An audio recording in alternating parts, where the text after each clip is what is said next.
So hello and welcome to Undervisey. My name is Soham and today we're going to talk about Boruto Manga Chapter 58 because we finally have the spoilers and full summary for it courtesy of Organic Dinosaur on Twitter. Of course, a massive shout out to her for providing us with all of these things. But before that, if you're new here, then please consider subscribing to the channel since I do weekly anime and manga related content along with a bunch of other stuff. With that being said, let's begin the video. Now, like I said in my prediction video, this chapter is mostly like a setup for the eventual time skip because here we are seeing small setups and small Easter eggs for the upcoming future of the series. That is pretty evident here from time to time. And I know some people might say that this was kind of a boring chapter or uneventful chapter because there's no major fight which is happening here. Ada or Code for that matter are not actually attacking on Konoha and nothing really consequential is actually happening here.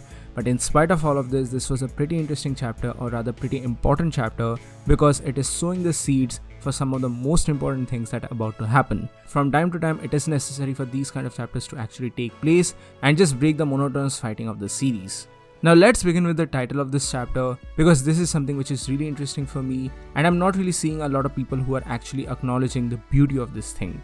Now of course everyone is going to have their different translations for all of these things and most probably the Wish translation is going to be different from it, but according to Organic Dinosaur, the title of this chapter stands or resembles something like the right tools for the right job, idiot, shears and that damn bastard. Now yes, this is definitely a reference to the idioms, to Japanese idioms, and this is probably not going to be translated very well from Japanese to English, and this is definitely a good example of the complex titles that were iconically used by Kishimoto with his deranged kanji style. So this is something which I'm really liking so far because the basic motto or the basic gist of this title is that everything has a purpose of its own, no matter how unuseful or useless it might seem to be. Moreover, we also get the cover page which is actually a double spread, something which we have not got in a while. If I'm not wrong, the last cover spread was this particular thing, and this time around even more characters are actually present here, ranging from Code, Amado, Ada, Kawaki, Shikamaru, Naruto, Sasuke, Boruto, Shikadai, Jojo, Mitsuki, Inojin, Saada as well as Sumire. Now the chapter actually begins with the pills, that is the drugs which are given by Amado to Boruto, and there is a very heartwarming conversation and basically interaction that takes place between the son and father. Naruto is kind of contemplating the decision as to whether he should give Boruto these pills or not. They're currently at their house, they're currently at the Uzumaki household, and they're sitting across the kitchen table and the drugs are currently in front of them. And Naruto just basically says that the efficiency is not very good, we do not know what is going to happen, and the worst case scenario you can even die. I know that this is a very difficult or tricky situation and the entire thing lies upon your decision. He kind of tries to weigh in the bad sides of this thing and he's kind of in a dilemma currently from the position of the Hokage as well as the father. This is really good for me to see, and also on that topic Boruto just catches on to one particular thing. He's saying that this is going to suppress my progression and I'm not going to turn into Momoshiki, right? And after seeing this, after listening to this, he immediately takes the pill, stares at it and just pops it straight into his mouth.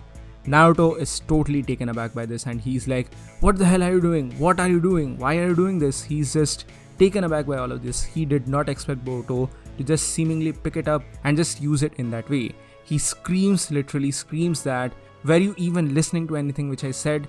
And Boruto says that, hey, this was my decision to make, right? I just don't want to turn into the Otsutsuki and I'm ready to face whatever side effects it's going to have. We are not going to understand until and unless I actually try, right? Moreover, this is the type of person I am. I'm prepared for everything and this is my determination and this is my resolve. And lastly, sorry for making you worry about me. All of these things are really amazing in my opinion. This also goes on to classic Naruto as well. To be very frank with you all, this entire chapter had many vibes to the classic Naruto tales. For example, how Boruto here is channeling the Naruto spirit, the old Naruto spirit, of just going headfirst into the things, but at the same time this also symbolizes or signifies Boruto's growth as a character. I'm going to talk about all of these things in my in-depth review for this chapter, so be sure to subscribe to the channel and hit the bell notification to stay up to date whenever I upload that video. Now moving forward, here we finally get to see Kawaki vs Mitsuki plus Saada, and to be very frank with you all, I am disappointed with this one.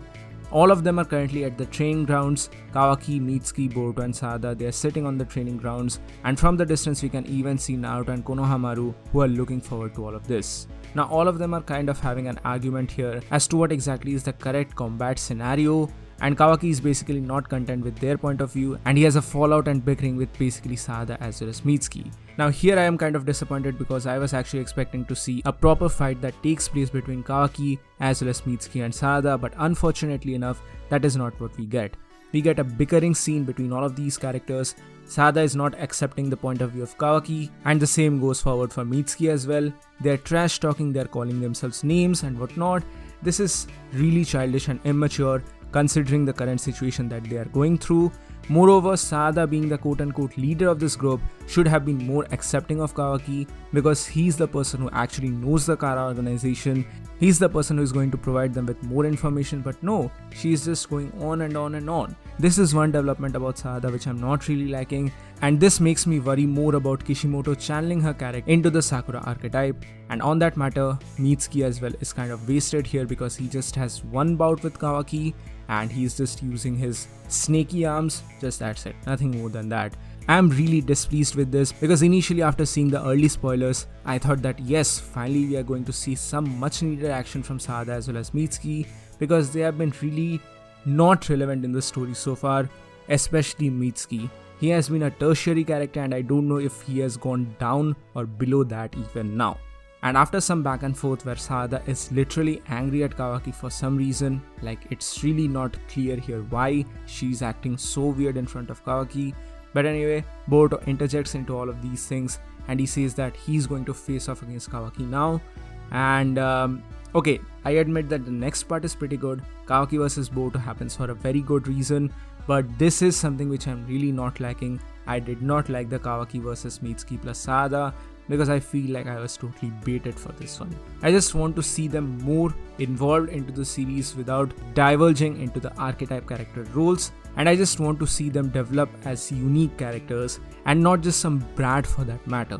Now lastly, the final element of this chapter is in relation to Kawaki vs Boruto. I'm not going to give you all the in-depth analysis of this fight because this is a really good fight. Both of them use their Kage Bunshins, both of them use a variety of jutsus and whatnot. Boruto also uses a couple of different jutsus, for example the Thunderclap and whatnot. At one point Boruto also uses his Karma to absorb the attack, and when it is actually Kawaki's turn, he unknowingly raises his arm in order to absorb that attack, but at the very last moment he realizes that he does not have the Karma anymore and he has to take the full blast head on and he tumbles backward. In a way, he finally loses, and in accordance to the stipulation, he has to now agree with Boruto's point of view or point of contention here, which is really telling us something. This is entirely like the Sasuke situation from early Naruto. Once again, a good Easter egg and a good callback. And also this is hinting us towards the eventual truth that Kawaki is definitely going to get the Karma once again, as we saw in the time skip tease.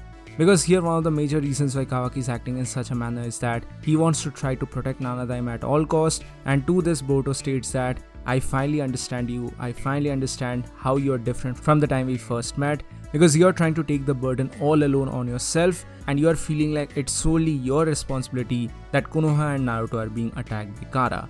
You don't need to feel responsible for it because you are not entirely at fault, and lastly they can't leave those bad guys alone, and that is the reason why they are shinobi. They have to train here, they have to get stronger. Once again a callback to the Age of Shinobi is never over scene from the time skip tease. So yeah, this chapter is definitely a base for the eventual time skip, and the chapter basically ends with the fact that we gotta get stronger no matter what it takes. No matter what it takes, they have to get stronger. So this is basically all the things which are happening in Boruto manga chapter 58. I've skipped some of the parts here and there because they are not necessary for the spoiler context. I'm going to discuss all of them separately in my full review for the chapter.